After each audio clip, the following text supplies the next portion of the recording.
It's Blake's Buzz Live. Hate less, read comics. It's Blake's Buzz Live. Buzz, buzz, babies. Hey!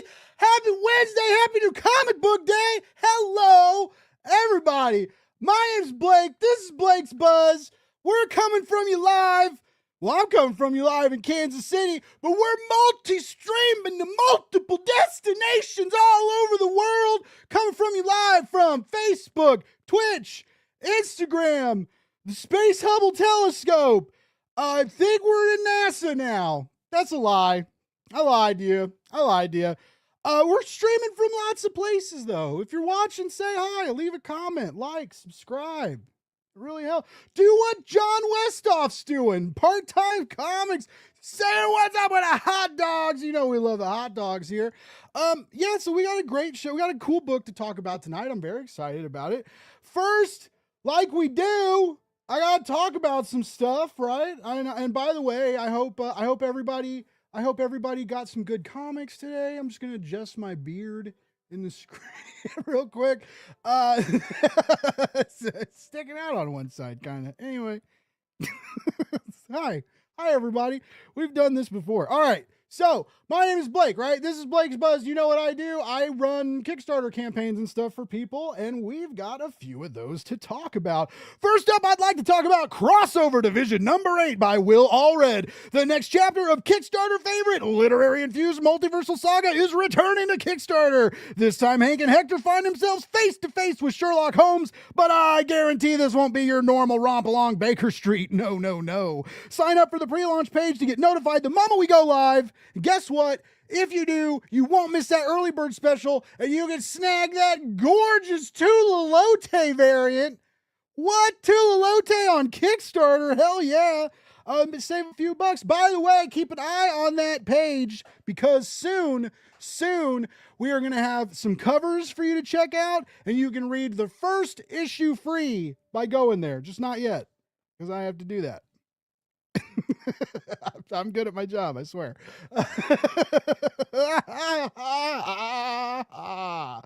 Next up, I'm also working on Ruination 12 and Tales of Ruination number 2. The end of the epic second arc is coming to a close, and Salderia will never be the same. Neither will our readers after you read this book. It's so intense. They've all been working so hard on it. All right, you can check out the pre-launch page right now, and I know some of you are thinking, whoa, dude, like 12 issues, that's a lot. Well, check this out. You can read the first issue for free right now. Click the link, go to the Kickstarter pre-launch page, download Ruination issue 1, see if you're into it. If you are, and I know you will be because it's a dope comic, you sign up for the pre-launch page, be there for launch. It'll be great. All right, now, this one's a little bit different. This one is a little bit different. Book for Life is not a comic. This is my first not comics Kickstarter I'm managing, and it's a book about life coaching. And I know that life coaching is not my demographic on the show, but what is interesting is there are a lot of, basically Brian Cohen is a really good marketer, and he is a marketer for authors. So there are a lot of great marketing assets you can get alongside this campaign that is beneficial for authors, like how to market your campaign or how to market your book on Amazon, how to market ads and how to make better ads on Meta, things like that. You can buy solicits. His team will make solicits and stuff for you. It's a very intriguing campaign. And so even though Booked for Life may not be, there's a lot of people that aren't life coaches out there. So, Booked for Life may not be for you, but there is a gorgeous add-on menu of marketing campaigns and courses that can very much help you as an independent writer. So, just throwing that out there. By the way, you might see that Laguna Studios logo, which is pretty cool, because right now it's time to be extraordinary with the X series Enter the Lagooniverse season 97 part 2. It's pretty cool. It's so I lost my place in my notes there. I do this every week. I screw it up every intro. It's amazing. I stay on brand. You want thing you get sorry. All right, get epic mutant inspired X gear to rock out at the next con or comic book day. We're unlocking stuff constantly with backer achievements and goals. So make sure to check out the campaign and scroll through the whole page to see what we got going on, because I'm telling almost every day they're like, Blake, make a graphic for this. And I'm like, you guys are killing me. But it's amazing because we're unlocking so much amazing stuff. Plus, we've got illustrators and artists using real human-made art, right? Doing awesome illustrations, X Academy illustrations that you can participate in by voting and doing the polls that we're dropping on Instagram and stuff, right? Pretty rad. You can influence some of these unlocks. It's pretty nifty what they're doing. And by the way, if you are a creator with a comic passion project or just a regular passion project, or you want to take something to crowdfunding and you're just not quite sure what to do next, Blake's Buzz and Laguna Studios are here to help. From campaign planning and page design to marketing, fulfillment strategy, and full service campaign management. We've got your back. Reach out. Let's build something together. All right, that's it. That's all I got. That was all the ads. Let's check the comments. Oh, none of you love me. All right, cool. I didn't want to look at I didn't want to look at comments anyway. Oh, I forgot to go live on Instagram. Whoops. Let's do that right now. All right. We are now live on Instagram. Wow. Okay. Let's bring out some people. Let's bring out some people, shall we? All right. So tonight I got a couple indie creators with an epic barbarian saga on Kickstarter. It's the writer and illustrator of Barbarian Queen Karybdis. They've got decades of comic book experience between the two of them. So let's bring them out. Y'all ready? Get loud! Get loud! Get loud! Let's bring out Shiro Gauthier and Newman! Yeah! What's up? What's up, party people? Stop it! I don't know if a lot of you know, managing a live audience is so hard. It is so hard in a small house in a South Kansas City suburb. How are both of you doing tonight? Good. Lee, very stoked to talk to you. I've known Lee for I feel a long time now. I've been Feels like it. Yeah, we've been associates, internet associates. I don't know what the name of it. We've been e-pals for a while. I like e-pals. We've been associates. Associates. Shiro, I love your work. I've seen some of the stuff you've done with Lee. Really cool stuff. Great style. I'm very stoked to meet you and talk to you tonight. Welcome to Blake's Buzz. I'm so stoked to have you both. Let's talk. I always make a mistake. So I usually accidentally talk and we end up talking like 20-30 minutes before anybody finds out what the hell your comic book's about. So I'm trying to get better. I'm trying to do better. I'm trying to evolve and learn and grow. Okay. That is part of the fun. But real quick, would one of you like to give us, I like to present a scenario. Okay. So let's pretend we're all at San Diego Comic-Con this week. Wouldn't that be nice? Wouldn't it be nice? Wouldn't it be nice to have extra thousands of dollars to just go party at San Diego Comic-Con? All right, so let's pretend we're at San Diego Comic-Con. I got my backpack on. Smell? I got my what's that smell? I'm so hot. I'm so sweaty. Why do my feet hurt so bad? Who's this guy screaming? It's me. I'm the one screaming. So I'm walking through Artist Alley. I'm like, got my camera out, saying hi to some people I know. I come across this booth. Both you got stacks of comics, some different variants. There's this interesting barbaric lady that is commanding the scene and holding my attention at this cover. Give me your con table pitch of what this amazing story y'all are crafting. Is that my cue? That's The your elevator cue. pitch? All right. So Barbarian Queen Karybdis is, I like to call it high adventure, lowbrow fantasy comedy. It's got buddy cop elements with our main character Karybdis and Slink, her best bud.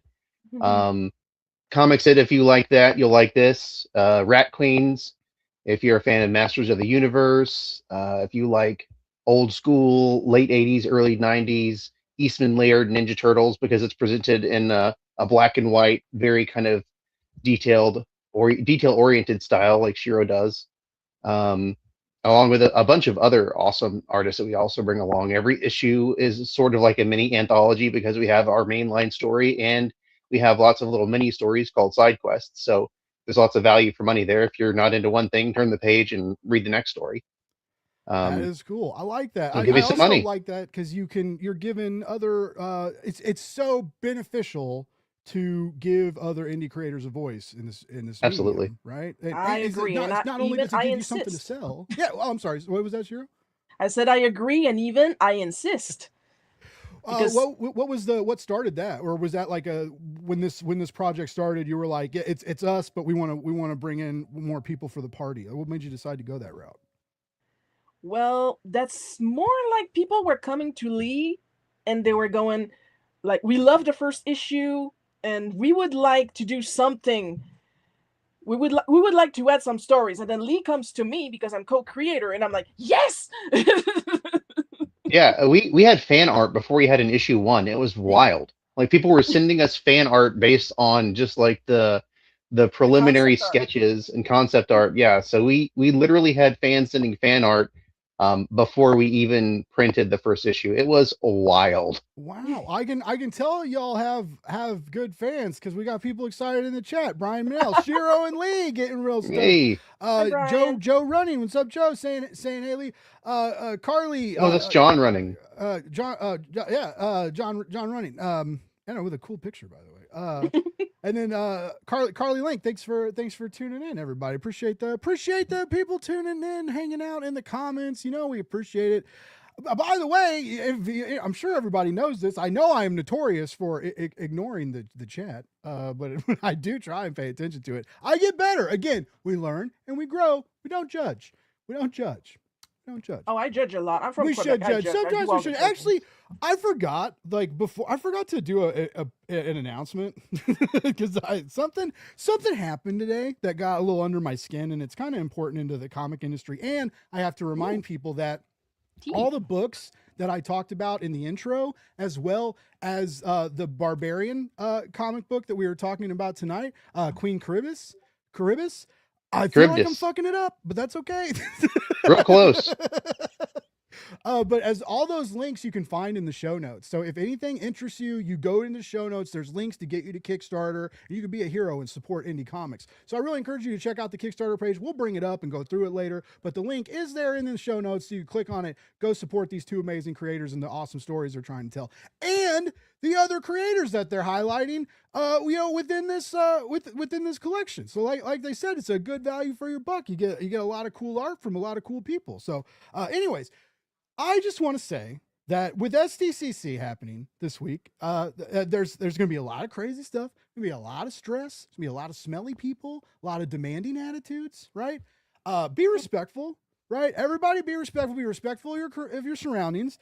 If people are dressed scantily, right? That does not mean you can put your hands all over them. Please remember that. You can look respectfully, but no touchy. Yes, exactly. But I do also want to shout out. So like earlier this year, I got to go to Comics Pro, and I got to go to Comics Pro in California, and I helped do the audio and video there.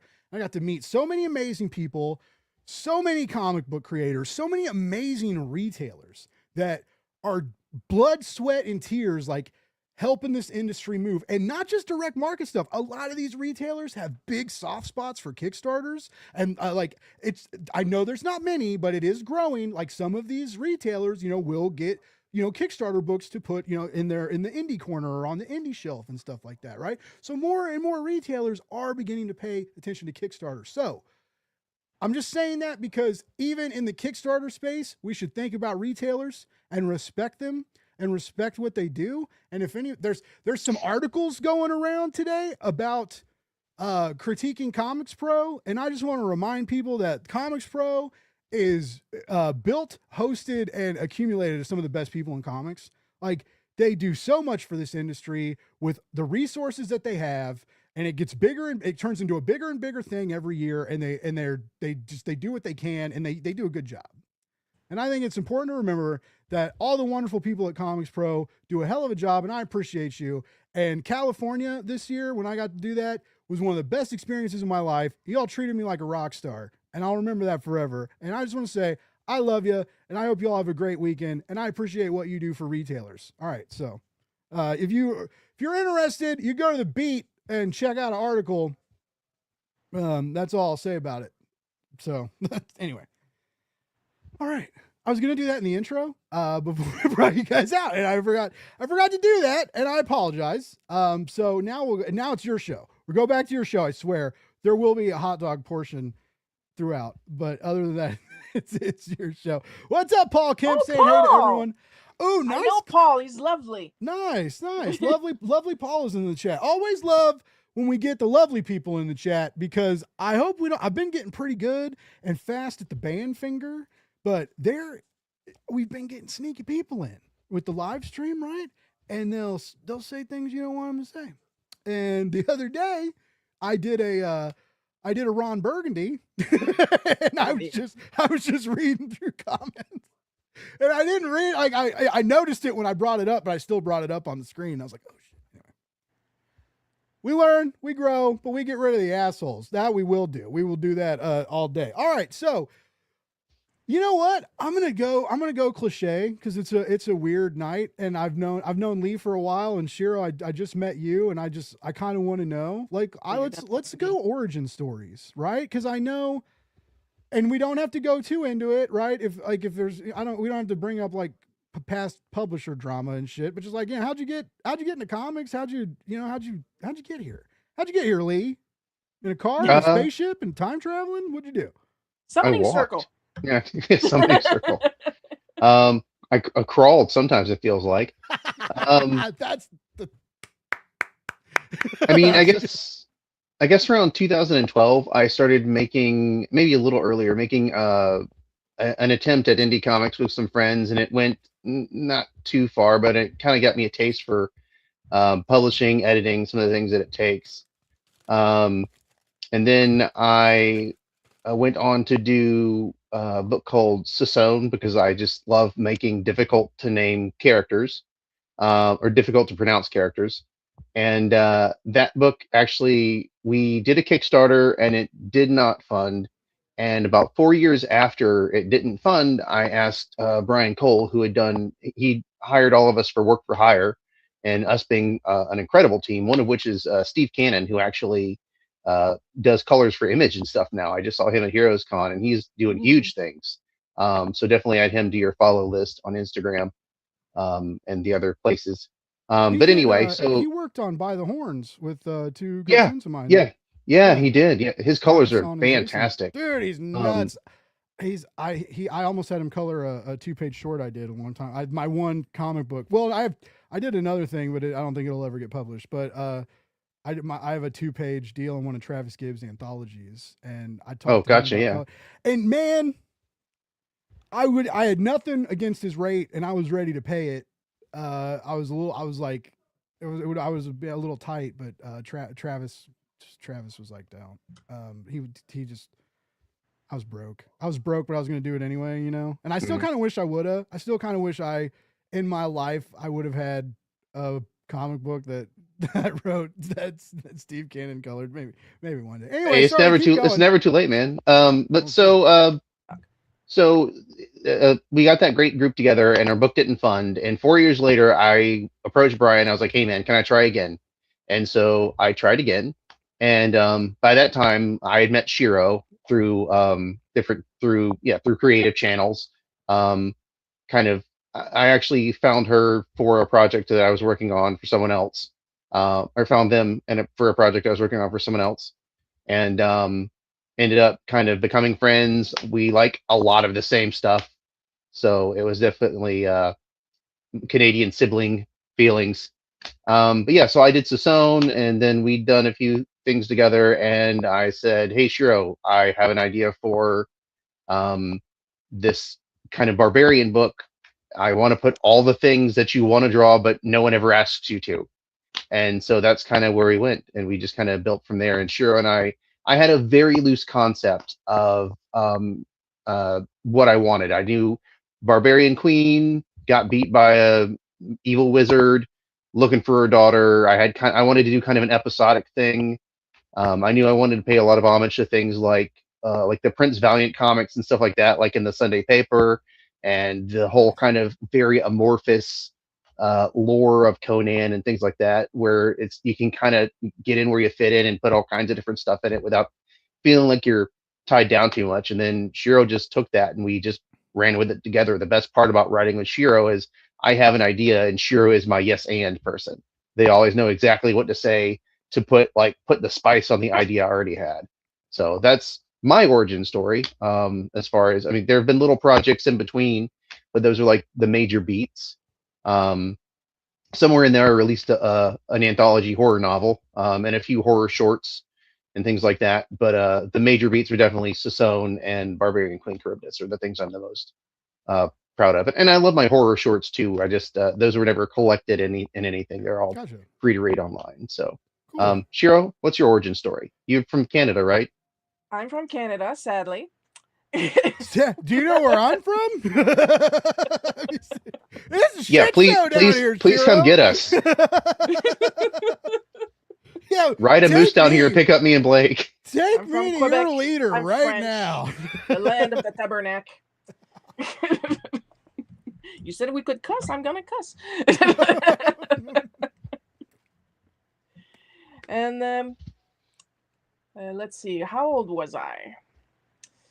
When I was at the wee tender age of 3 years and 2 days old, back in the far-off age of 1985, my mom gave me a set of Crayolas and a piece of paper, and I drew a little bird and a dog. And I noticed because she laminated it and carries it in her wallet to this day, and I never put the fucking pencil back down.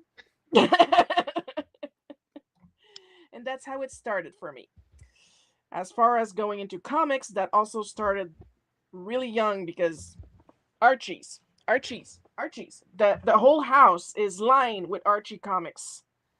So that's how it started with me. Then my uncle gave me some hand-me-downs. I got a Hulk somewhere with the first appearance of Wolverine in French, so it's not worth fuck all. So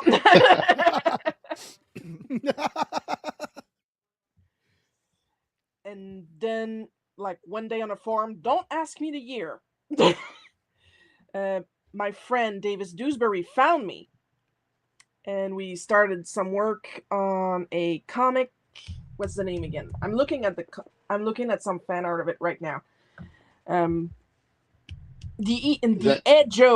E.H. Joes, and like it was 3 superheroes, but questionable. Like questionable enough that when I had to talk about them, like in a high school class a couple years after, I was asked to cut some details, and after that, we partnered with Andrew Thomas before he got big. Andrew Thomas, fantastic illustrator. Yeah, Andrew's a real nice guy. Great letterer. Yeah. Like he wants to be known as a guy who letters, but his art there, lovely. And we started working on Auric of the Great White North, which then morphed into me also working with Jeff Burton, who lives in Saskatchewan, on Aurora Man, and I created the design for Aurora Ronin, which I work on that to this day. And then I also work currently on the Super Mario Adventures Continued, not licensed, but we're not selling it, so it's okay. Nintendo, don't sue my ass. And finally, hey, after all Nintendo Sue and Pal World worked well for them. And I'm not sure where he found me because I'm on a lot of socials. And then he saw that I have this talent of imitating a lot of different art styles. And he was, you know that meme with the evil chef from Ratatouille when he keeps reading and he can't believe his eyes? I'm imagining that's what went in his head, like, what the hell? But then again, he's from the South, so he probably said, I do declare. I do say that. I do declare all the time. Now, Lee mentioned, Lee mentioned that he kind of felt like this Barbarian saga was like something that was like made for you. How did you go from like your beginnings of like Archie, right? And being so influenced by Archie and kind of learning the craft with that to like barbarian vibes and like, and is that where where does your comfort zone lie? Like, do you like are you like a high pace like adventure, the big action, like big scenes and stuff, or Archie's more like character moments and fun too, but it's more, it's in a sense more emotional, right? It's more emotional and emotive. It's a different kind of style. Yes. What I mean by that, like I love yes, it started with Archie, but I love a lot of genres, if that's how it's pronounced in English. Yeah. Yes. Like I showed one of my bookshelves. There's Archie's. There's Shoujo Beat. That's Nintendo Powers. That's not important. There's Hey, don't say art books of all Nintendo Power's kinds not of- important. I got some Dragon Balls over here. I've got some Captain Harlocks. I've got the whole series of Bones. I've got. Nice. Did you hear what Eddie Gein done over here? And like, Oh, how terrifying was that? I still think of the nipple belt. Like it was, he made like he drew that. He drew like a belt of nipples. Like I know, right? That book freaked me out. Yeah, I know. I had that moment too, but I was like, it still bothered me. What a guy. Powell is so good. So that's so cool. All right. So I love that because I think most smart artists will do that. Will find something, and even though they're rooted in it, right? They're like always willing to explore, always willing to like find new areas of inspiration. I also see it where marketability is a concern now, right? And so like some people may be like, well, Archie sells better than all this stuff, right? So I'm going to keep drawing like that. It's a financial thing or a marketing. But and I don't know what's right or wrong, but I do think it's, and for writers too, I think it's important to stretch your wings and get out of, Lee said he writes horror all the time, but it's good to step out and every now and then not do something scary, right? Or try and do something a little funny, try and do something a little quirky, try and do something a little different to make your mind work a little different, get out of the muscle memory, get out of the groove. Shiro, when you're warming up or when you're working on these projects and stuff, especially stuff you've worked on for a long time, what's something you do to kind of rustle yourself, right? To keep yourself from not always choosing the same paths and the same angles and so, how do you keep your mind varying? Yes, the ADHD person. Well, honestly, I just do it because Okay. there'll be some days where I just wake up and I'm either like, today I feel like drawing like this, or I wonder if I can do this, and then I do it. Like it's very vague because most of the time when I draw, I kind of zone out, and then when I come back 3 hours later, I'm like, "Ooh, there's art on my desk. Who put that there? Oh wait, it was me." Oh, I wish I could work like that. I lose track of time, but I've always been, what was the Apple TV show where you can kind of like turn your brain off when you go to work and you just kind of wake up when you're back at home and it's like your body's at work, but your mind's not. No, I can't remember the name of it. Anyway, it's an Apple show. It's good. There's like Lee, 2 do you seasons. watch Apple TV? I don't have. I don't have Apple TV. Anyway, I'm a poor. I'm a bum from my parents, so like it's if you have like parents with Apple devices, you can like mooch off there. I don't know if a lot of people know this. So I'm always happy to help billion-dollar companies not make more money, but like yeah, I think up 3 or 4 people can be connected to one Apple account like legally. Like it's like all you got to do is say like you got to go through the iPhone or your Mac settings and say you're all a family. And you can like share it as the price doesn't go up. It stays $10 a month or whatever it is. And everybody gets their own profile. So anyway, if you or your friends, or you want to mooch off your parents, there's some cool stuff on Apple TV and then you don't have to pay for it, which is pretty cool. But and then if you don't have to, if you can save your money for cool stuff like hot dogs, and I'm going to segue into Ethan's comment here, which I've been trying to do for a hot minute. Ethan says he recommends the book Raw Dog by comedian Jamie Loftus about the best hot dog restaurants in every state. I would love that. I'm definitely gonna check that out because I don't know if y'all know, but I do love me. It makes me want a hot dog real bad. Just love them. Just love them. Just love them. Oh. Dude, you got to come down here then. One of the best chili dogs I've ever had is right here in my hometown. What's so special Like, about it? It's just like a local legend. Like it's this place called City Billiards. It's a like a pool hall, and they serve like like bar food kind of burgers, hot dogs, and everything. And it's the best chili dog. Like everyone that comes down here says they've got like photos on the wall of like people that have come to get the City Billiards chili dog and stuff like that. I always get the chili dog with the chili cheese fries because I just if you're going, go all in. Yeah. Soak everything. I just that's funny. I made chili. I almost made chili dogs for the show, but the last time I made chili and had chili dogs on the show, I got chili in my beard and I messed with I was like messing with my beard the whole show because it had grease and chili in it, and I just had my hand in front of my face the whole time, and it was weird.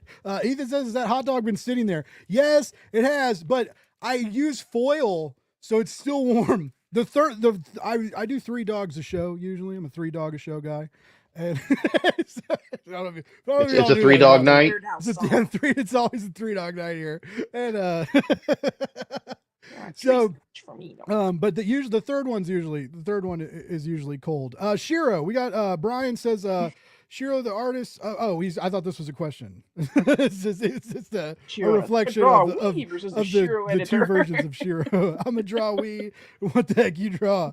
That's funny. Nice, Brian. Yeah, pretty much. Yeah. Speaking of, we've been talking about Shiro's art. Let's go ahead and bring up the page here. We scroll through it real quick. Check out some of this stuff. So we got 27 days to go. Coming up on 50%. Got plenty of time, plenty of ways to go. I love your logo. Who did your logo? Oh my God. Yeah, you would ask. I'm completely blanking. Oh my gosh. No worries, it's fine. Yeah, sorry. I can say that because I'm a designer. Lee, I'm totally joking, dude. I'm sorry. I want to say Hector Negrete is his name, I think. But yeah, it was man, I feel so terrible. I will definitely give you a link to his work and stuff because he does do great logos. He did this one, and we have a letters column in our book, just like in the old school like 80s and 90s, like a bullpen, and it's called the Mael'ström, but it's spelled like with the O with the umlaut over it. And he did that logo as well for nice. our land is called Mael'ström, and so it's the Mael'ström, but it's spelled like Maelstrom, like our land. Oh, cool. Currently accepting letters. If anyone wants to read issue 1 for free and shoot us a letter on social media, we do answer every letter eventually that we get. The back of issue 1 is full of letters that we answered, and we will be doing the same thing for issue 2. Awesome. And if you're lucky, I might be polite when I answer. I love that too. You should email them, say hi. Also, if you can read the first issue free, hell yeah, go do that. I love Global Comics, yeah. Oh, on Global, nice, hell yeah. I love this. No AI was used in the creation of this project. I don't know if it's my algorithm. I'm sure a lot of it is my algorithm because I mouth off about AI a lot. But this week, it's been like some of it's your algorithm and who you communicate with, but also some of it is like Neil Blomkamp dropping an AI short, right? That was real. That happened, right? Yeah. We're never going to get District 10. We're going to get AI Slopathon 9.5 or whatever. I don't, boo, boo, boo. Yeah. And there's, DC recently got hit. I'll bring the campaigns up back in just a moment. Here, oh my God, my mouse is gone. Oh, come on, come back. All right, so DC got hit for they're pretty sure they caught him using ChatGTP in a comic book solicitation, like a solicitation that was going to be put on the back of the trade paperback and got sent to the distribution magazines and stuff. And the article I read basically said that a pallet, it sounded like a pallet was destroyed so that they could reprint this trade paperback with a real person's solicit on it. Destroyed. Well, it actually happens a lot. If I have a buddy who works at I've had buddies that work at publishers, and yeah, if there's a print error and it's egregious, Like, I mean, they okay it, like, because sometimes they'll send stuff with print errors, they catch it. It's not, but if it's hardcore, like they will take a whole pallet and they cut the cover off of them and throw them away. And yeah, and so anyways, so supposedly the pallet was destroyed. They went and got new ones. NBA 2K is getting hit today because everybody's pretty sure that the Caitlin Clark is on the cover of NBA 2K 28 or 27 or whatever. What year is it? Sports ball. Yeah. So, but like, they're pretty sure that's AI, and you know, cool because she's MAGA. She doesn't, whatever. Like, you deserve what you get, but also no. Like, we don't, like, maybe don't Disney put Square AI on the Enix cover. for one of their what's the name of that game when they crossover between Square and Disney? Oh, Kingdom Hearts. Kingdom Hearts. Thank you. One of the covers had a very questionable Donald Duck. Oh, really? A little melty, a little finger not matchy. Oh, yeah. So it just keeps on popping up, and it's also, it's not only my algorithm, it's also like real shit in the news, right? And it's just more and more of it. I have left and blocked so many people on Facebook because one of my old jobs, my boss was real big on me going into comic book groups and trying to find out if people needed letters and designers, and try and basically solicit us through like free Facebook marketing, which never really worked. Cause like anytime someone was like, I need a letter, like 1 million people responded, and most of the time they didn't want to pay when anybody wanted to charge anyway. So I was in all these comic book groups, and every single one of them, it's like, it's all AI slop. And literally one of them was like the Indie Comic Alliance or something. The guy was like, I will ban you if you criticize people for using AI. This is not a place to criticize indie creators for how they create comics. Anyway, so long story short, it's been a week of AI slop bullshit. And there's just stuff like this is glorious to see on the internet, on a Kickstarter page, on a comic book. I hope more and more people, and honestly, like, I hope y'all keep booing them. Like, I know bullying is bad, but if people come out here with AI comics, I just feel like we got to bully the shit out of them. I really do. You know, I'm sorry. I know that's probably not right, but we got to chase them off. Maybe I'm the old man with a stick yelling at clouds, but screw these clouds, man. I'm done with them. I'm done with the clouds. All right, back to your comic. All right, so I love the no grift guarantee. Real artists, real creators, real storytellers, real grit, real heavy inks. By the way, loving this stuff. Thank you. So yeah, it was a dramatic panel. It was a very dramatic panel. That is a glare. You can feel the scathe. I love this is the lizard glare friend, right? Yeah, Slink. Accomplice. Slink? Yes. Slink or Slink? Slink. Slink. Nice. Fun fact, he was supposed to die. Yeah, I was gonna Joss Whedon him. And I guess it should be more clear, Joss Whedon, because considering some of the things he's done. I was going to kill him because he was a popular character, but then we decided that we liked him too much. Also, he's kind of the segue that helps us be both serious and silly. So he's a good foil for if I want to tell a gag. But he also has a lot of heart, so he's good for heavy moments too. He balances out Karybdis, who is the more serious character of the two of them. I mean, she has a good reason to be serious. I mean, yeah. Everyone she's ever cared about has been presumably killed, other than Slink. So here's the thing: originally, Karybdis was supposed to be a silent story. Yeah, Oh, really? No dialogue at all. How'd that change? But then we came up jointly with Slink. Yeah. And Slink opened his mouth, and then it all went downhill from there. You can't make a silly character like that and not have them talk. So I just realized this. Did I know you were with Rolling Squid Bones? I don't know. We're with Rolling Squid Bones. How's that going? Oh, yes, by the way, where we're rolling Squid Bones. Is that Good. Going well? Oh man, everybody's so cool. Like it's great to be able to have a group of like-minded creators to be able to just like bounce stuff off of. Or, one of the biggest problems in indie comics is getting outside of your bubble. and you've got a whole group of people who are helping us, get outside of our zone of people, like Jared Lockhart, who's doing Books of Riot. We're doing you'll see it down here. There's a crossover print if you back both of us, because we're running campaigns at the same time. And so it's cool. It's like it's image vibes, like you get to have other people that appreciate your book that are helping you get the word out. We're working on crossover stuff and all kinds of fun things like that. Oh, I had so much fun with this cover. Oh man, yeah, the Masters of the Universe cover is bomb. This is good. A timely release too. It's about to right. It's in the next week or two. It's coming to VOD, I think. Yeah, that's what I heard. It looks pretty rad. I didn't get a chance to see it, but I didn't either. I don't leave my house. I don't believe in leaving my house anymore. So it's so expensive to leave the house. Yeah, I didn't touch grass in the backyard, folks. By the way, so I touch grass with the dogs all the time. It's here.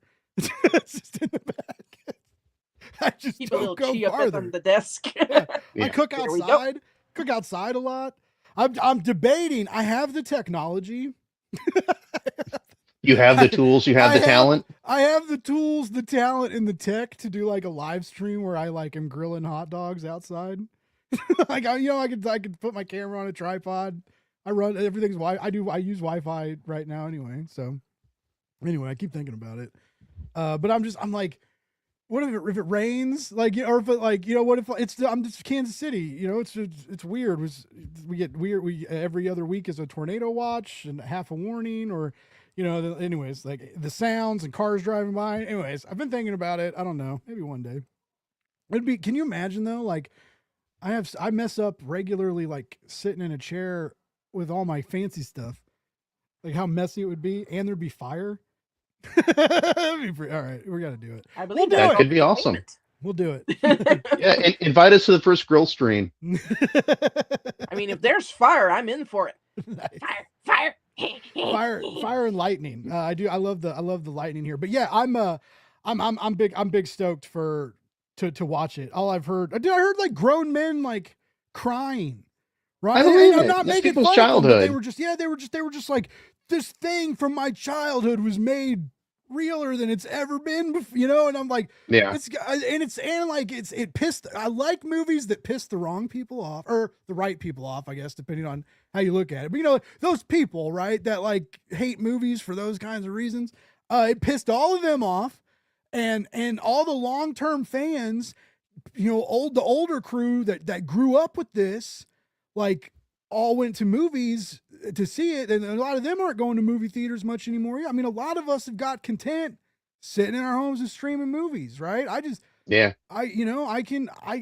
movie in 4K looks pretty good at home. I don't have surround sound set up right now. I used to have a decent surround sound, so that's the only thing I kind of miss, right? Because there's no way you'll ever be able to really replicate a movie theater sound experience. That's like true. Like you can have big screen, but so it's just, anyway. I mean, some stuff I'll drag myself out for. Like we went and saw Fantastic Four in the theater. I'm so glad we did. Like the spectacle of like Galactus and everything, and the surround sound. I think we didn't see it in IMAX, but we saw it in some like larger scale or something. So yeah. I don't know that I've ever seen. Well, I know I've been to like old, because like there's like old AMC theaters used to have like an IMAX screen that was a little bit bigger. But I don't like this 70 millimeter stuff. Sounds like, I don't know. It sounds weird. I don't really understand it. I'm not super smart. Now that I say that, I think we actually saw it in IMAX and 3D. So complete opposite. We went all the way in, I think. Nice. I can remember. I'm pretty sure we saw it in 3D. We definitely saw it in IMAX. I kind of missed 3D. 3D was kind of fun. My dad and I used to go see the 3D movies, and then he started falling asleep in movie theaters. Now he doesn't want to go. All he ever wants to do is go fishing. I don't like going fishing, so fuck you, Dad. No, I'm just kidding. He doesn't watch my show. I actually made my dad Threads famous the other day because I took a picture of him getting high on his birthday. Oh, well, if there's a day you're allowed to do it, that's it. It's legal. It's legal here. It's right. legal here. It's we're talking marijuana, not like crack. Now I want to see my dad high. I want to But see what yeah, happens. I took a picture of him like blowing the smoke out, you know, and I was like, That's you know, funny. I was like, 71 and still getting after it, and I like 3,000 people liked it, were commenting That's on it, awesome. and yeah, it was funny. I didn't, so I made my dad Threads famous. Everybody on Threads knows my dad. He's a cool dude. So yeah. Anyways, I like my dad. I didn't really mean to tell him to F off. What is Brian saying here? Brian's saying a live stream making hot dogs with a tornado, right? The rating potential would be absolutely insane. Like a live tornado stream hot dog-a-thon. Somehow we're going to bring comics into that. Maybe video games. Throw the comics in the tornado. I am so screwing up. That's my a YouTube. distribution plan. Yeah. Yeah. Just see where they go. Well, it's better than mine. I live in the middle of nowhere. Oh, so what's this? Are y'all doing a stretch goal cover drop? Is that Okay, so we're doing a mystery cover with John Running, who was actually in the comments. That's who commented earlier. He's also one of the one of the newer members of the Karybdis family. He's got a book, or we're working on 2 shorts for the side quests. Nice. So John is also doing a cover, a mystery cover, that we just might reveal a little bit later. And the only thing I'll say is, if you ask me what it's going to look like, Rosette about it. We're not going to give any clues. But yeah, that's, as you scroll down, you'll see like one of the things that Shiro and I knew we wanted to do pretty early on was that's Jay Hammond. Also, I love that first panel so much. You have no idea. So much The fun. face. Yeah. But we wanted to create Karybdis in a way that it was like a toy box, because like one of the funnest things about the 80s and early 90s was friends coming over to play with your toys in your toy box. So we had started kind of inviting people to come over. That's Rob Coughlin, incredible artist. He was one of the ones, he did enough fan art that I was like, hey, do you want to like work with us? And so he pitched a story and we added it into our director's cut of issue 1. And he actually even snuck Karybdis into a giant mural at his school. So our character is on the wall of a school Nice. with all these inspirational messages. Yeah, Rob's such a cool guy. He loves to put stuff in like that. Marcelo Salazar. Barbarian Queen Karybdis. Murder is okay. Yeah. But so like that's what it is it's kind of, this is John's page, which is hilarious. This story is so fun and so funny. Dude, all this art is wonderful. It really, it's like a mini anthology. It's a lot of cats to wrangle to get everybody like together to do it. But I do want to time out for just 1 second and go back to Shiro. This is Shiro. This is you, right? Yes. Yes. Yeah. Before you So praise me, Okay. a lot of that jungle is pre-made brushes. Okay. Because you're I a am fraud. 43 Okay. and I am not wrecking my wrist. No, I'm yeah. No, it reminds me of old school Conan. It reminds me of like old school black and white Savage sort of Conan shit. Like, this is dope. This is really cool. Yeah. Yeah, That's a big Marvel inspiration. Conan. I have a ton of Marvel Conan in here. I can see how Shiro like knew that you could really swing that axe or sword. I guess you swing that sword. Messed up that whole joke. We'll just throw that out. We cut that out. All right, thanks guys. I got people that do stuff. I don't Sure you do. Keep telling yourself that. There's no live studio audience here. I know some of you think like, wow, they get excited during Blake's intros. It's just a soundboard. Everything's a lie. Really? Everything's a lie. But it's a soundboard. It's real people clapping. At least it's not an AI soundboard. It's real. It's real stuff. I pay money. I pay money to a service to use their music and sound bites and graphics. Anyway, so all right. So we got some awesome prints. Great homages. These are so rad. Yeah, super and fun. You still got copies, even if you. Excuse me. I got the hot dog burps. These things happen. All right. I do this for you. I do this for the viewers. I put myself in hot dog burp situations so that you don't have to. You can live vicariously through my hot dog burps, one gassy belch at a time. All right. I We love appreciate your sacrifice. you. But I know you said you could go to Global and read the first issue for free. If people just if people really want to support you and go hard on the campaign, do you still have copies of issue 1 that people can back and catch up with? Yeah, we're actually doing a physical director's cut print for this, like not print, but like a director's cut printing. Previously, the only way to get all of the content was to get our Halloween special, which is the Fright Night cover that's in those prints up there, and we do have a couple of those as well. But we're going to do a reprint of all of that content as a director's cut, which will have the VHS cover that you see in the second. I like set that of prints. VHS cover a lot. Yeah. Do you remember? That's Shiro. Shiro, do you remember when Vault was doing when Vault first came out, every Vault book had a VHS, old school VHS kind of variant like that, and people I remember that. Like everybody was doing it for a while. Yeah, but like for the Vault ones, people were ravenous for them. Yeah. And I have one. I have the By the Horns VHS variant. That's awesome. Yeah. So, but yeah, it was people were scrambling for him, crazy for him. I love it. You got again like a lot of cool stuff you can back in this campaign. I love it. Cool book. All this art. So much. Oh, I love this too. By the way, that's an original print that Shiro did too. We only printed 100 of them, and they're all like on fancy linen paper. Did I get that right, Shiro?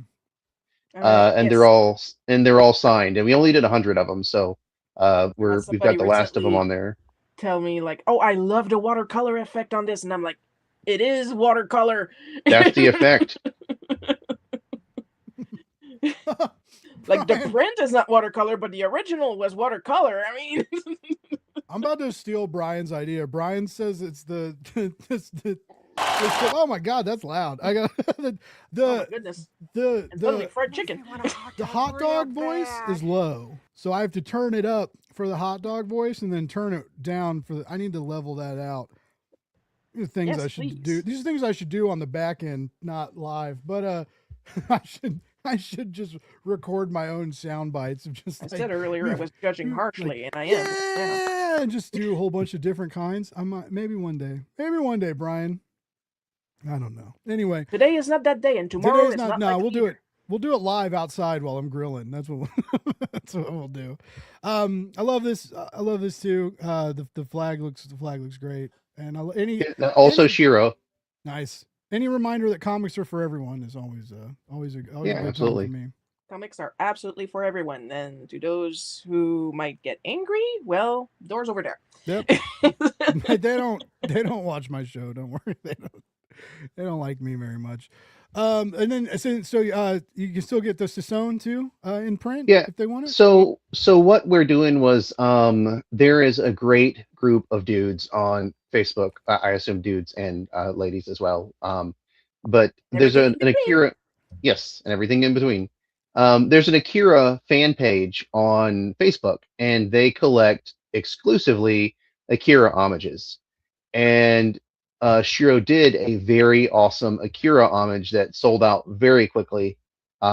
We did a foil variant of it, and so we ever since that campaign 4 years ago, I still get messages in my inbox from these folks going, "Hey, I need that Akira to finish my collection." So nice. I made a post on there. I said, "Listen, folks, if you come to our campaign and back it, I will put an Akira. We'll make a new Akira cover for you, which is what this Barbarian Queen Karybdis #2 is, and then I will bring back the foil cover of Saison for a reprint just for this fan group." And they turned up. Those folks were there. We've already got, I think, at least 2 of what I call the full Akira packages that comes with all of the versions of Karybdis, because we're doing a spot foil for the Karybdis one, and this Saison, and the regular version of Karybdis, and a couple, I think, a print as well of this. So we take care of the fans. Enough people were saying, "Hey, I really wish we could get this," that I turned it back on so that everybody can get one. I don't ever say anything is, I hate FOMO. I never, if it's out, it's because we can't make any more because we're broke. If we want to give people what they want. So this is another fun thing that we're doing that you're scrolling down to. My friend Chris Dyer did an awesome image for me, and we split that into 50 puzzle pieces. And once every backer we get, I reveal a puzzle piece, and I actually owe Cool. folks 5 more pieces because we had 15 and now we're up to 20. So I'm gonna, as soon as we get off here, we're gonna go unveil another 5 pieces, and I'll make a How do you make a decide which to turn over? honestly, I let my wife pick a lot of the time and let her tell me which ones to do. But it is teamwork, and it's fun. And so once the print is completely uncovered, everyone at the physical tier will get this print for free. And no take backsies. So if we hit 50 and then someone drops and it's 49, I'm still on the hook. Everyone's still going to get the print. I like that because it never seems to fail. That like when you unlock first off, I don't know if anybody notices, and my boss, owner of Laguna Studios, Lori Foster, noticed this. But like, and I know almost every time you post an update, you'll get it's almost, if you have a big campaign, you get a cancellation. It's like you post an update and you send out emails, and a lot of people get excited about whatever you have to say, and then one person's like, "Oh, that reminds me, I didn't want to get this." Like it's just like they forgot they backed it, and so your update, and so Lori is like, we always, we try to do one a week, or maybe if something crazy happens or something, and then our stretch goals and stuff, but we try and be a little conservative with updates because it's just like, you need to communicate with your backers, but it just does. If you have the more people you have, you send it out, and that's just how Kickstarter rolls. The more people you have, the more cancellations you have, the more canceled or the more errored pledges you're going to have, stuff like that, so just shit happens with the more people. So yeah, it's strange, to play the game of like how to communicate with your backers or not. And so coming up with stuff like this that happens naturally, that I think is cool. Now I have a question. Something you said earlier, because you mentioned that your first romp on Kickstarter did not fund. Okay. Or one of the earlier goes on Kickstarter did not fund. And so this always intrigues me because, there are a lot of people that won't or can't or don't know how to deal with failure. Right. Right. But that's a hit. Okay. It's a kick in the guts. It's a kick in your pride. It's this thing you're really proud of. And it feels like people didn't want it, even though that's never usually the case. It's usually that like the internet isn't what it used to be, and it's harder to get stuff seen, right? It has nothing to do with how cool the comic book is, like, honestly, but still, like, you have like these fans that you're engaging with, and fans that are excited, fans that are like, please bring this cover back, like fans that are intimate with these characters now, and just, 2 issues in, and like, so they're hungry for it. How did you get from here? Like what happened between a campaign that didn't fund to we're not really worrying about Right, that was the secret sauce. It was Shiro. Hell yeah. Hell yes. Modesty, don't know her. Is that something you can eat? Phenomenal. All right. So I believe it, because Shiro's art is great and rocking some like awesome covers and Kickstarter goodies, but there had to be something that like pushed you too, Lee. That was like, oh yeah, I'm not gonna stop here. I'm not gonna let this define me. If you fail all the time, then you just kind of get used to pushing past it. I mean, I wrote a children's book and I put it on Kickstarter and it failed, and I just printed it myself and I sold all the copies, made my money back and then some. I just said I'm gonna do it anyway. The first time I ran the Kickstarter for my horror novel anthology, it failed. And I was like, no, let's just try it again. So we tried it again. I changed some things. I spruced up the page a little bit. I put a little more zhuzhing into it, and it succeeded. The first time we did Sasone, it wasn't for lack of trying. The book is the same book. It just, sometimes you just have to change your approach and kind of network a different way or reach out a different way. So, I mean, like, if we were not to fund on Karybdis #2, we wouldn't give up. We would just figure out what we could do to improve that. I mean, I tell people all the time when they say that their Kickstarter failed and they feel like they want to give up. I'm like, hey, listen, until you get on my level of not making it, don't complain. Just keep going. You can do it.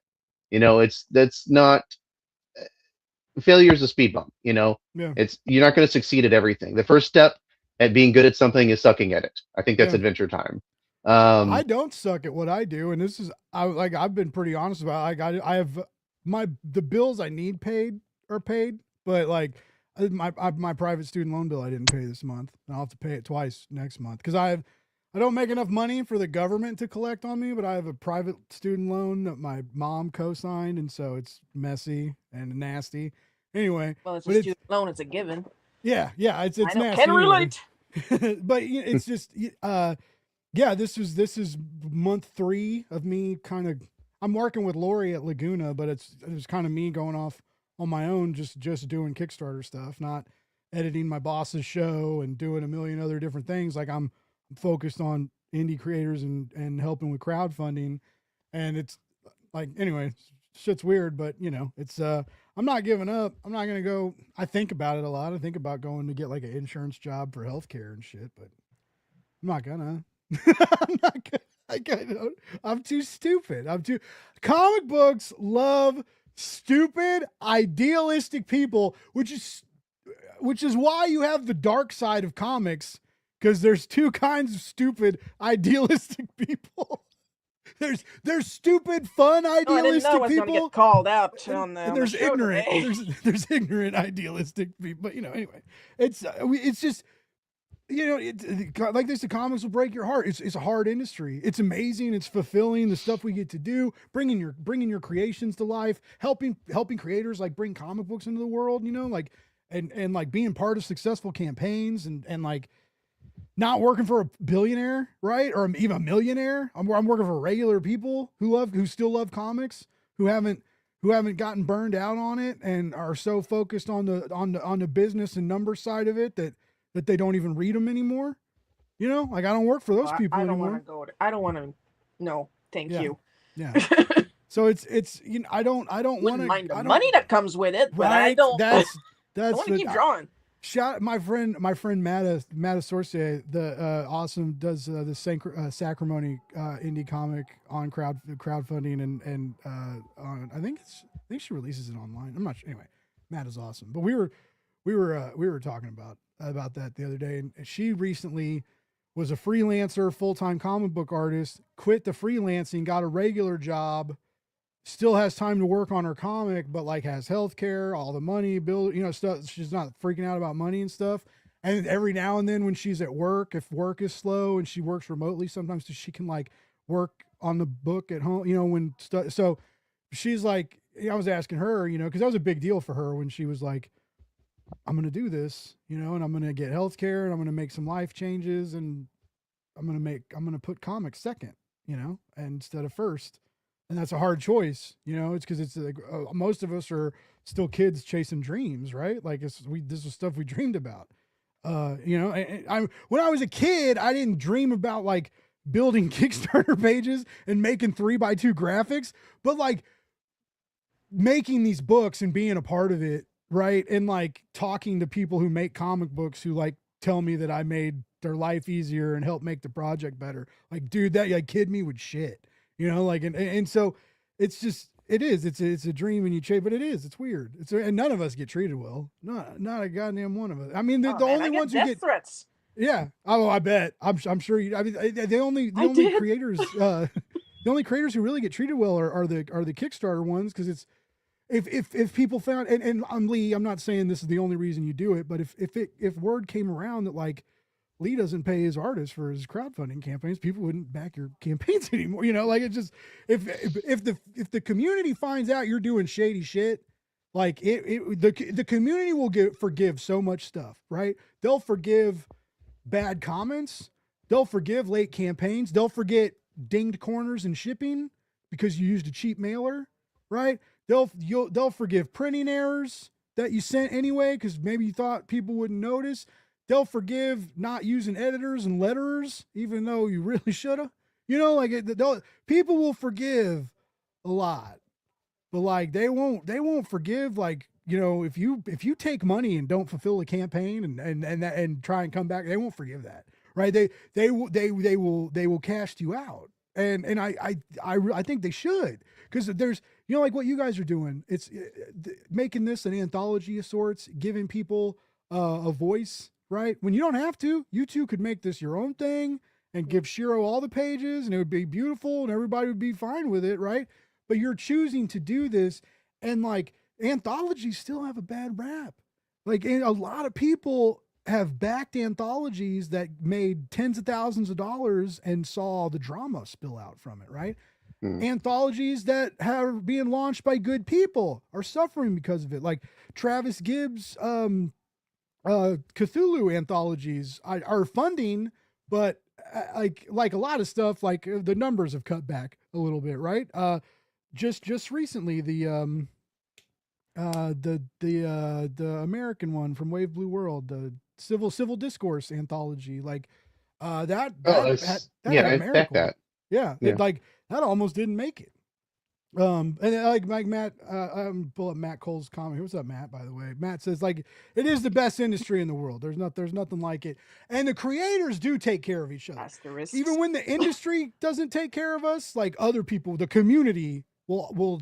I've seen the community do wonderful things. So if I do critique the industry, I'm not talking about like the community side of it, but the business side of it is effing hard, and that was the side that I was like making money in, like when I was working with the bigger names and on the magazine and stuff. And so yeah, it's stuff out there. We're not here. By the way, Comics Pro's awesome. Friendly reminder that Comics Pro kicks a whole lot of ass, no matter what anybody says. All right, and so, but again, I'm glad that stuff like that is out there, and I'm glad that creators are still trying, because it's doing anthology work when you've got all these more moving parts, more incoming art to come in, more things to check, more deadlines, right? That you got to corral, right? And then if you multiply that by 10, if you're doing like a full size anthology, for like a trade paperback, which is what a lot of these creators are doing with the big Kickstarter projects, so much work goes into this stuff. And it's such a bummer that a few bad actors over the last couple years, like have still kind of thrown the wrench isn't in the gears as much anymore. Like the wheels are turning again, but there's still a trepidation in every big anthology I see funds. Like it's this, they struggle. They have big goals. That's one of them. Right. But I mean, raising 25, 30 grand on Kickstarter isn't unheard of either. So like anyways, it's weird. What do you guys think about that? Right. Cause I know you both know about what I'm talking about. We've all heard the stories about those specific anthologies and the people that got screwed over, and the creators not getting paid, or books showing up in bookstores before comps were ever sent out and backers ever got anything, weird stuff like that. But like, have you ever noticed any, or what makes it worth dealing with the extra stress, the extra deadlines, all the stuff I mentioned, hurdling all these cats, right? You get all the cats together so that all the cats can play, and you dump the catnip on the ground and let them draw.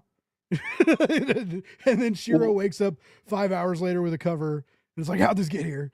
But like, it's obviously worth it, but like, why is it worth it? What makes it for me, like, it's that toy box aspect. Like everyone in this book and everyone we invite to come play in the toy box, I didn't just go out and find artists based on I like your art. Like these people are all my friends. I'm having fun playing with my friends. That's what makes it worth it. Is like I either I come up with an idea, and like in the case of some of the stories that John is working on specifically, I was like, oh man, John should draw this. Or like that one that James is doing, I was like, it's so goofy, we got to get James to do it. And then like there's obviously Shiro has got to do the mainline stuff because of all like there's one of our big influences, both of us, are things like Corbin and Wrightson and EC Comics and like all that kind of creepy, yeah.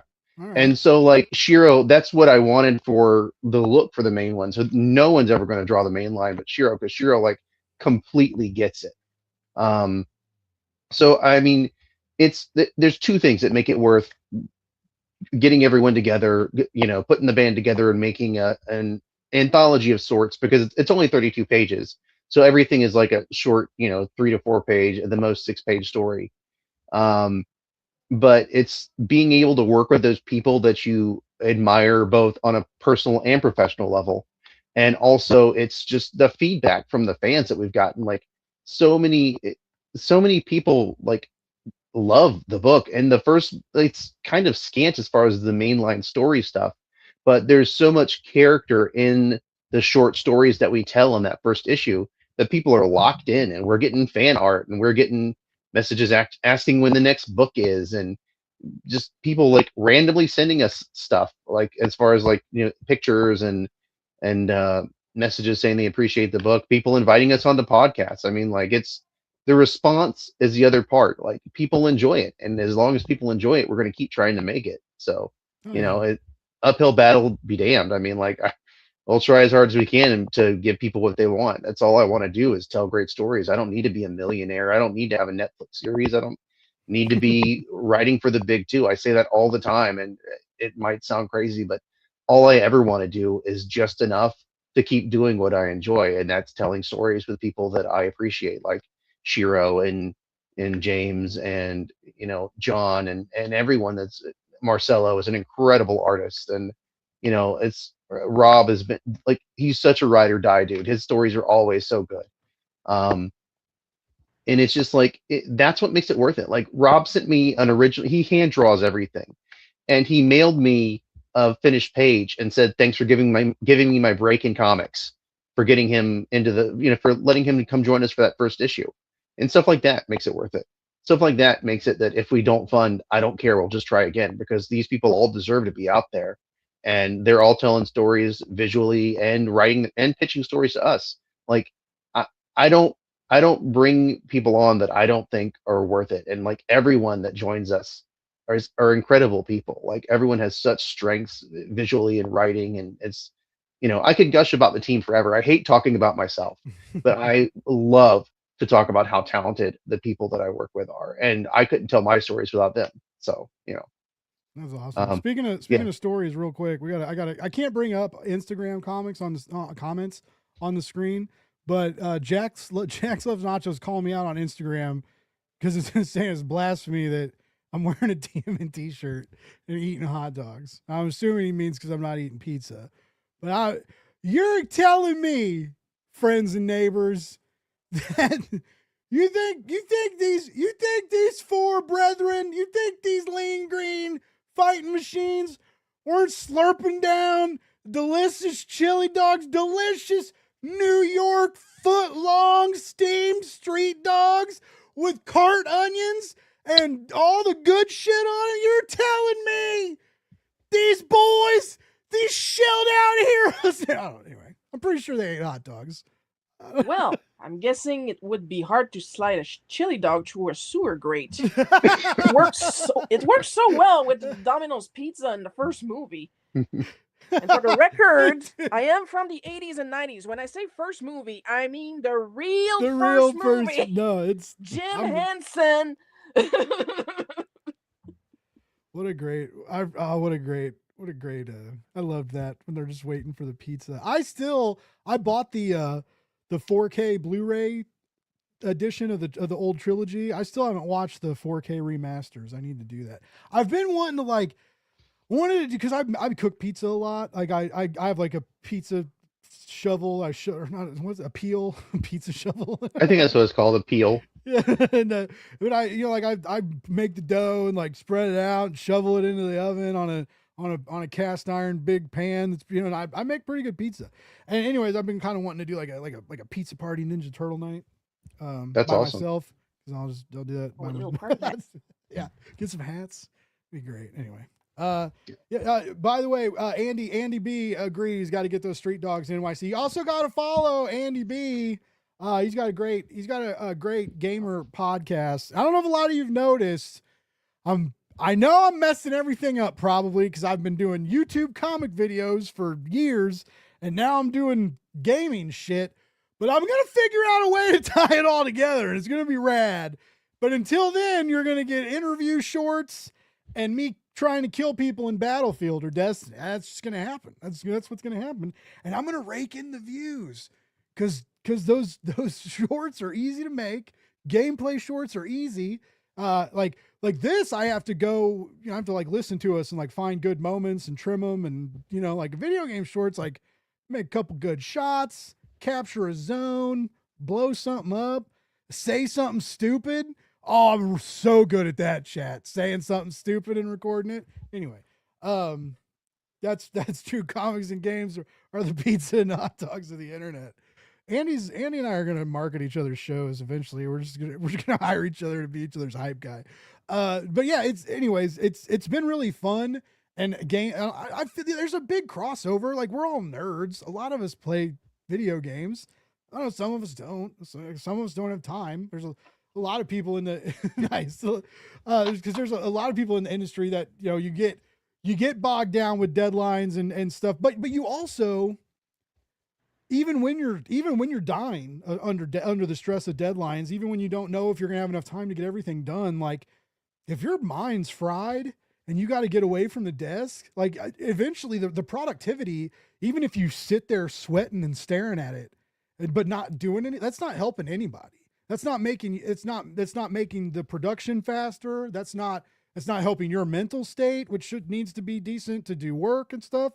So on that note, I know we're getting late into the night, but as we're winding up, when times are stressful. Shiro, you said Canada isn't the glorious, wondrous attic we all thought it was, even though it's terrible here in the basement.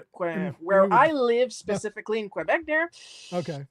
I hope you like trees. But what do you do? You got a lot weighing on you. Got a lot of deadlines, but you got to get away from the desk. Well, what's something you do to reset your mind? I draw.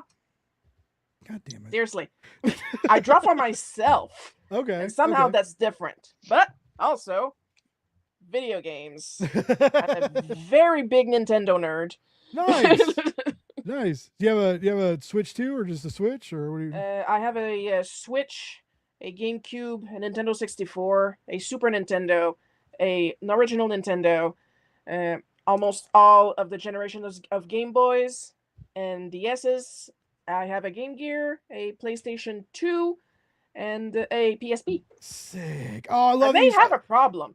I love that you still have your PSP. So I still have my Vita, and I still have my 3DS XL. Nice. And I still use it. Like I also have a jailbroken Switch. I have a Switch 2, and I jailbroke my Switch 1 because I'm a dirty thief. Leave me alone. Yeah, I was thinking of doing that. Anyway, it's so, I got a Wii and a Wii cool. 2 and a Wii U also. It's just that I jailbroke my Wii. Nice. But yeah, I love those old handhelds. RPGs on. Yeah. Those I've been making a joke lately that like instead of dating, I gave up and started playing JRPGs. Just like my favorite. And so I tell people that when people are like, "Oh, I'm having trouble and I'm sad," I'm like, just give up and start playing JRPGs. Not everybody thinks it's funny, but I think it's funny every time. But that's all. No, I'm a huge JRPG nerd. That's all, and that's again why I'm still so happy I have my 3DS and Vita, because there's so much to explore on all that. Lee, what about you? I know you game a little bit too. Like what do you do to get away from it all? I like disconnect games, like stuff like No Man's Sky and things where you can kind of like zone out. My wife and I play Diablo with a friend of ours in South Africa almost every Saturday, so that's a great like kind of turn off your brain and play video games. I love emulation and I love tinkering. So I've got like a Odin 2 portal, so it plays up to the GameCube stuff, but like I spend as much time organizing legally obtained ROM files and making sure I have all of the the art and the videos and everything. Like the setup is part of the fun for me. Yeah. But that's handheld, and it's sort of like a Switch, so you can do like the television or handheld. It's got like all the old arcade games, which are another great turn your brain off thing. I love like vintage video gaming stuff, like all like that whole like era where I was learning to play video games, like NES and things like that. It's cool to go back and see like the camp level of some like the Sega CD games. Like I love like video game history as much as I love playing video games. So it's a lot of fun to just kind of go through and like, you know, a lot of those files have like the books that came with like little paper books when you used to get books with video Yeah. games and stuff like that. And so you can see Not scans of anymore, that. you Like, fucking suckers! not I'm just anymore. kidding. I'm just kidding. I know why you're all mad. Just being a dick. Just being a dick. I have a lot of. Look behind me. I still buy books. I have a lot of physical media. Yeah. I'm But, never. If you I'll look never get above me, tired I of got it. a But no. Commodore 128 printer. Oh, Commodore nice. 64 I back see there. it. Lee, do you know Dave Cook? The comic book I creator? don't think so. So he does this. Oh fuck! Oh no! Oh, what is this? What is this comic's name? I love the comic. Why can't I think Dave Cook comics? Something. Shit. Oh, there it is. There it is. Killtopia. Oh, Dave. Oh, some I've heard of reason, Killtopia. Dave- Yeah. If you watch this, Dave, I'm sorry. I'm sorry, I forgot your book. Okay, Dave is also a video game historian, and he has Oh, wow, some cool. very cool. He's done a few coffee table, like video game history books, like kind of art book kind of deals. He did a That's couple cool. like Kickstarter campaigns for him. Anyways, you may want to reach out or check out his web store. He's got some cool stuff. But yeah, That's awesome. Yeah. he's real big on retro stuff, and yeah, he put all this. So it made me think of that. Well, that's cool. So that gives me hope because I've been like, I know not everybody games, but like so many people game, and there's there's comics and games, like comics and wrestling. There's a way to mish it. Not I don't. Oh, there's not definitely a big wrestling, crossover. Like, I mean, it's our comic has influences of video games. Like, there are, there's, I guess it's been out long enough that it's not a big spoiler. There's a Final Fantasy VII Easter egg in the first issue, but and nice. if you find it, post it. I'll give you It's a not golf subtle. clap. It's No, small, but it's it's not subtle. you'll know it when you see it. But like that's one thing. I give Shiro kind of carte blanche to put as many references and wild cameos in there as they want I because that's part of the fun. It's love very like Easter eggs. yeah, we reach like Mad Magazine level like kind of shove things in stuff, but it's a lot of it's just for us. Like Shiro and I are both fans of the Asterix series, and so there's a reference to that in the I got first them all. issue. They're down Yes. there. But like we love to put little like just little things in there that might not make sense, but they're just there for us. Like there's all kinds of little like nods and things like that. Like the book is both like action packed and deals with the serious stuff and has heavy subtext, but also is really damn silly a lot of the time. So that's part of the fun is that the being able to like switch so easily back and forth between the two things. There's a lot in that story that I bullied you to write for me. Oh yeah, Because we have did an a Halloween. Halloween We have a story. Halloween version of issue 1 with more content in it because I kind of, sort of, a little bit forced Lee to write me a story, a side quest, because I wanted to draw a vampire going through some glass, Stained glass, some yeah. stained glass. And there's a big reference in there too. I have a question. If a vampire goes through stained glass, Ow. because if the stained glass is in it like a cathedral stained glass, like that kind of like, are we talking about a holy place? It's stained like glass? it's like a mansion situation. I guess it's like okay. it is like a cathedral. Well, if it was a church, like a church with stained glass windows, and a vampire got thrown through it, would the glass shards hurt it? Because are they blessed? Like, is the building and glass blessed? Oh, I can't say anything because then it'll spoil something. Well, that's a good. Buy the book and figure it out. And by the way, my buddy Cole popping in asking if he's first saying he read a S. Cosby book. I hear they're very, very good. You did miss the hot dogs. I had 3 hot dogs. Those are gone.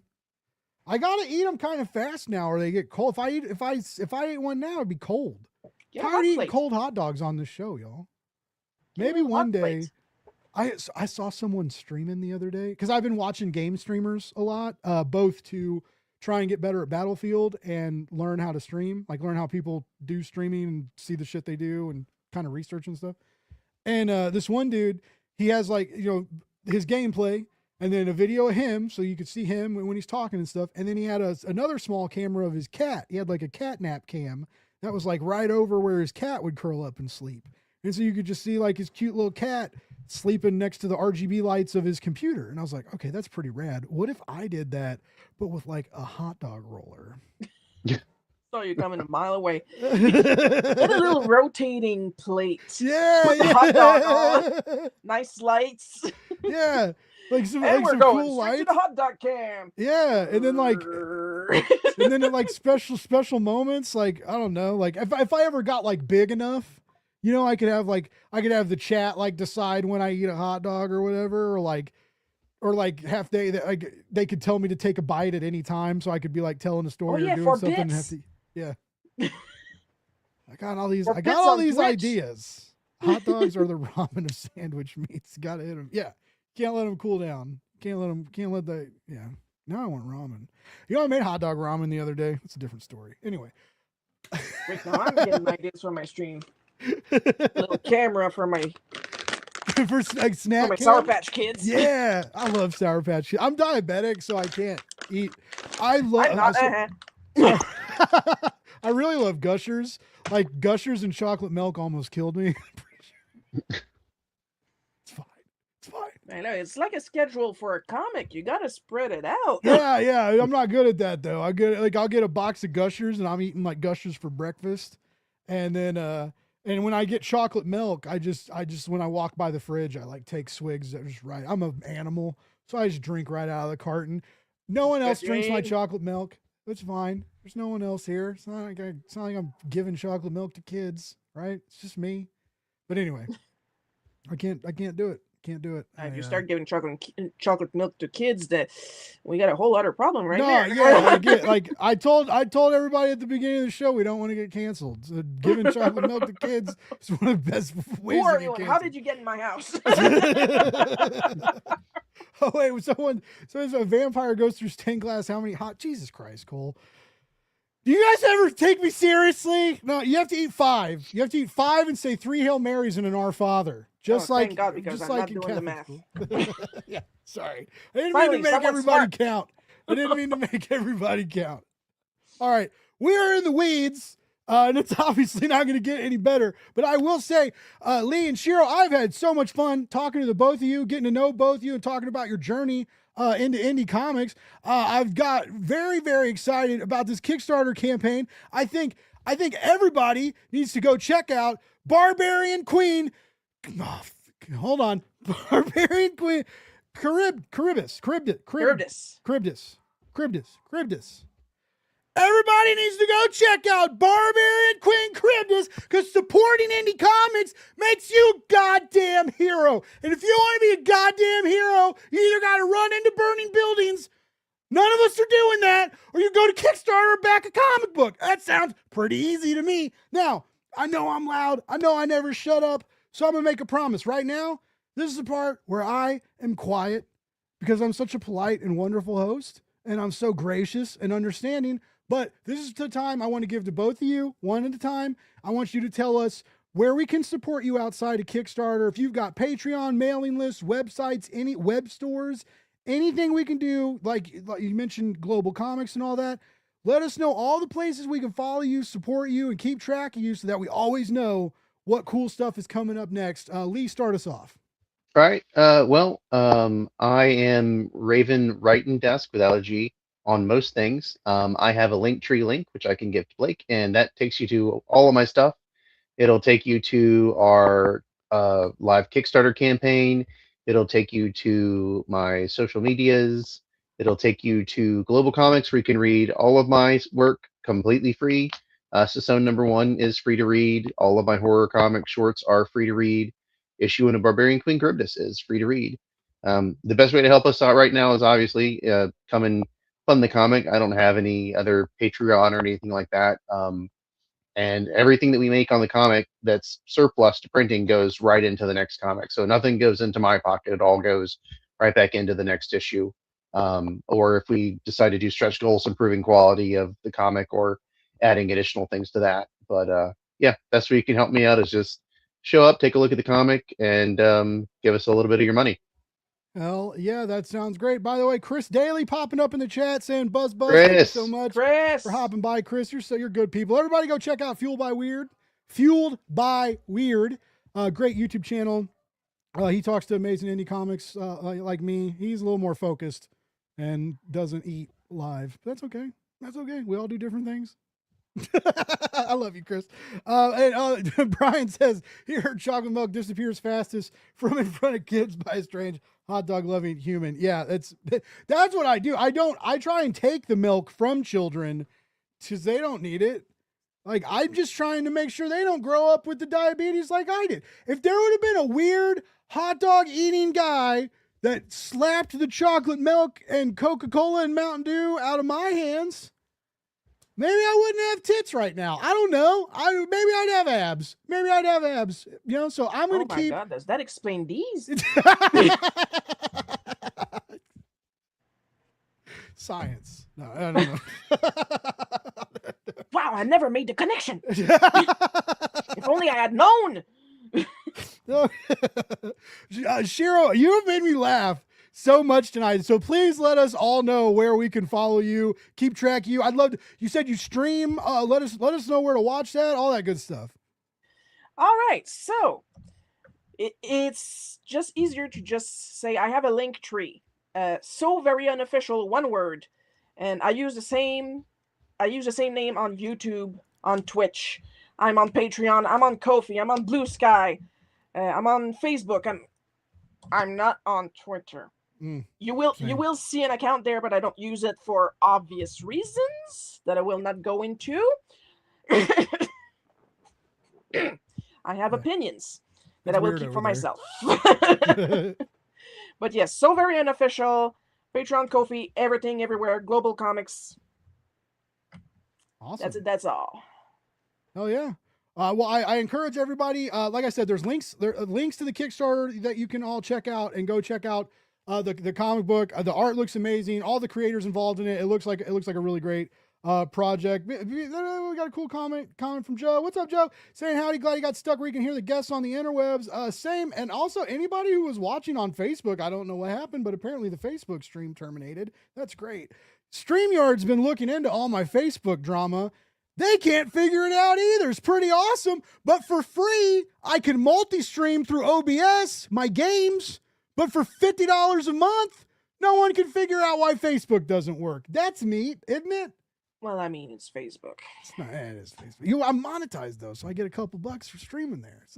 I got $10 from Facebook last month. I just got $10. That's a pack of hot dogs. Book the cruise, honey. We're going to Vegas. We made it. Holy shit. What are we doing on Kickstarter, Lee, when we could be monetized on Facebook? I know. You guys are wasting your goddamn time. I know. Oh, anyway. All right, guys, this is so much fun. I say this a lot when I have a good time on my show, and I'm lucky I get to say it a lot because I interview awesome people. I had a blast. Both of you are welcome back anytime. Future projects, other stuff you got going on. If you're just bored on a Wednesday, hit me up. I would love to have you back on the show. Everybody who was in the chat, thank you so much for hanging out. I appreciate you. This was so fun. We will be back next week because we go live every week at Wednesday at 9 p.m. Eastern. On the EXP, we're also streaming now on Twitch, and you can follow me at Blake's Buzz Gaming on Twitch, where I play games badly. I'm not a good gamer. I'm 40. I'm slow. I try. Relatable. But we have fun, and I'm having fun gaming, and I'm having fun connecting with the communities. Like I'm meeting new gamers, always meeting new comic book people. There's wonderful people in the community, and it's always great to connect with more people. And both of you, same way. It was great to Lee. It was like great to actually get to talk to you tonight. Shiro was so great to meet you. Man. All right, I think that's it. I think we've made it through another Wednesday. I would like to remind everybody going to SDCC to please be respectful, please travel safe, please remember to hydrate, and please remember the Comics Pro is a bunch of really, really amazing people that work really, really hard for like not a lot. Okay, they don't get like 1 million pats on the backs. They don't get $1 million freaking dollars. Okay, they do it because they love comics and they're trying. And more people should love comics and try. All right, love more, hate less, read comics. We'll be back next week.